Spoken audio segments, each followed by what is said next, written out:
What we know is that he has no access to other prisoners.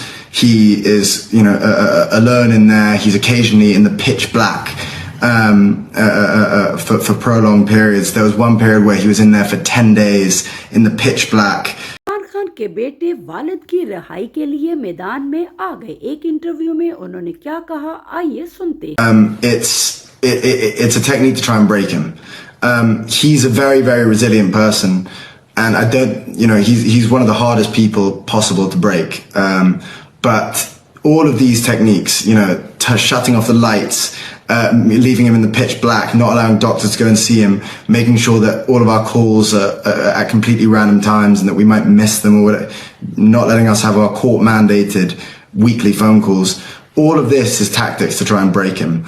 But he's, good luck, because he's as resilient as they come mentally, and that comes down to his faith.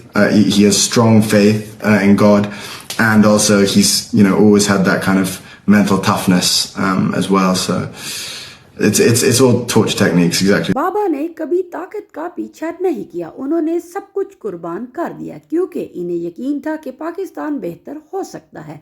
Suleman Khan, known for a while that he's gone through periods of having no light in his cell. He's been in there for nearly 2 years, and there have been periods of no access to the outside world, no access to doctors.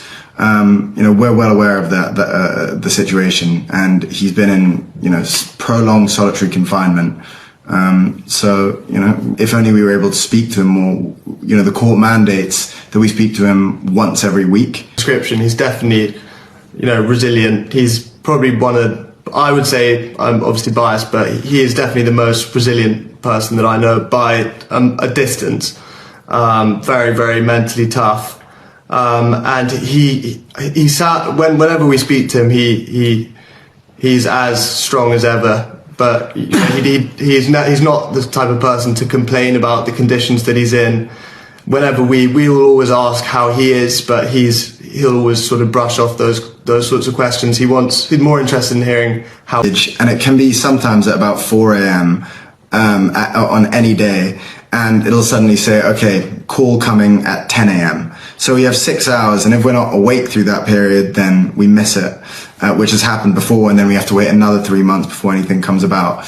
But usually we're able to, we're quite on it with it, and are able to rush whatever situation we're in. We cancel, for me, I cancel any meetings, whatever it is, and instantly we jump on, and then often we're left waiting for about an hour, and then eventually the call comes through, and then we have about 20 minutes to speak.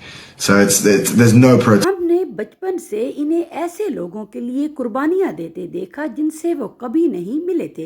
ये सियासत नहीं, ये मकसद है। Qasim Khan, that there are many of his supporters and his party members and family members who are in prison currently in similar conditions to him.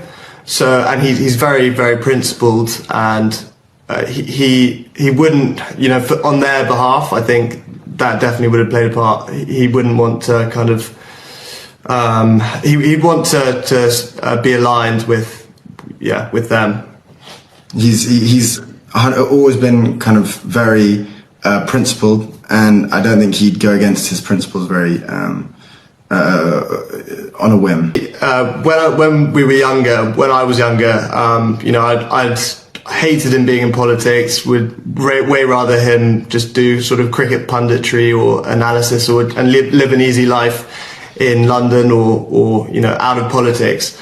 But it is genuinely his passion, and I don't think he'd feel fulfilled if he wasn't doing what he's doing. I don't think he'd be happy if he was just living a kind of easy life in London, because I think if he wanted to be in exile, he could, but he's.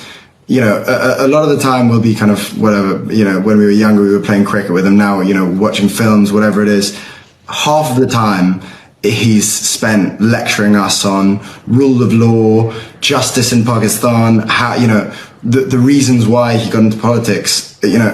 We know them so well, and it would be just to go against everything he's preaches about to suddenly just say, okay, I'm going to give up and I'm going to live an easy life. You know, it's not in his nature. He has a single-minded obsession to try and help the people of Pakistan, and it's in such turmoil right now, Pakistan. He's dedicated to it, and he's not going to give up. And he's always wanted you guys to be out of politics, is that correct? Yeah. I think, well, if you look at the two established parties in Pakistan, there's a tradition of, it's like dynastic politics. They're dominated by two different families. And so he's always wanted to, he hasn't wanted his party to every route that we thought would potentially get him out, we never thought he would be in there a fraction of how long he's been in there. And it's only getting worse. And so, we've somewhat run out of those options, and now we've decided, okay, the only route is to, of taking action is to come and speak publicly. And I think, I appreciate you for allowing us to speak here about it. What we want is international pressure on Pakistan right now, because currently he's living in inhumane conditions. They're not giving him basic human rights. They're not really doing anywhere near enough, and what we want is global pressure. Yeah, I think we've, like Qasim said, we've tried, we've exhausted other options.